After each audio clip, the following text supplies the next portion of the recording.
બોલો બધા બોલો. અમને જ્યાંથી લીધા ત્યાંથી તો ઉતારો. ગાંધીનગર અમારા માટે અજાણ્યું છે. અંધારામાં ક્યાં જશે બધી બહેનો? વધારામાં રિક્ષા વાળા લૂંટી લે છે.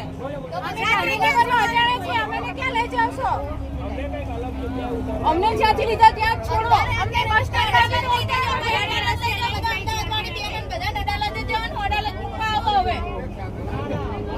અત્યારે રાતે 8 વાગ્યા છે. અમને સવારના ડિટેન કરેલા છે. છાવણીની જગ્યાએથી અમને લઈ ગયા હતા. હજી સુધી અમને છાવણી ઉપર ઉતારવાનું કીધું. અમારી જોડે લેડીઝ છે, બધી બહેનો છે.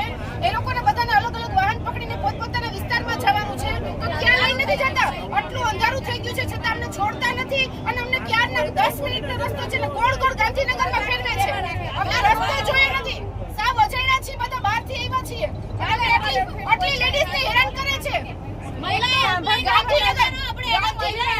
ગાંધીનગર પોલીસ સપોર્ટ નથી કરતી. ઉલટાની આ સ્ત્રી કર્મચારીને હેરાન કરે છે. આટલી રાત થઈ ગઈ, અંધારું થઈ ગયું છતાં અમને અમારી જગ્યાએ ઉતારતી નથી. છાવણીની જગ્યાએ ઉતારવાના બદલે આખા ગાંધીનગરમાં ફેરવે છે. અમે ક્યારના કહે છે કે અમને છાવણીની જગ્યાએ ઉતારો. હજી ઉતારતી નથી ગાંધીનગર પોલીસ. સહકાર દેવાની બદલે અમને સ્ત્રી કર્મચારીને હેરાન કરે છે.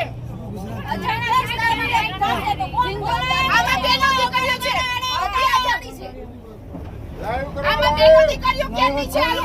અમે કોઈ રસ્તા જોયા નથી. અમારા માટે અજાણ્યું છે. ગાંધીનગર જિલ્લો અજાણ્યો છે. ક્યાંથી ક્યાં જવું એ ખબર નથી. બેનો જોડે હેરાન કરે છે પોલીસ. બેનો જોડે કોઈ બી બનાવ બની ગયો તેની જવાબદારી કોણ લેશે? પોલીસ લેશે.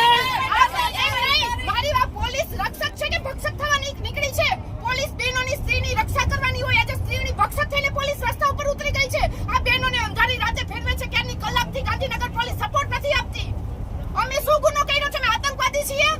અમે સરકારના કર્મચારી છીએ. અમારો હક માંગવા નીકળ્યા છીએ.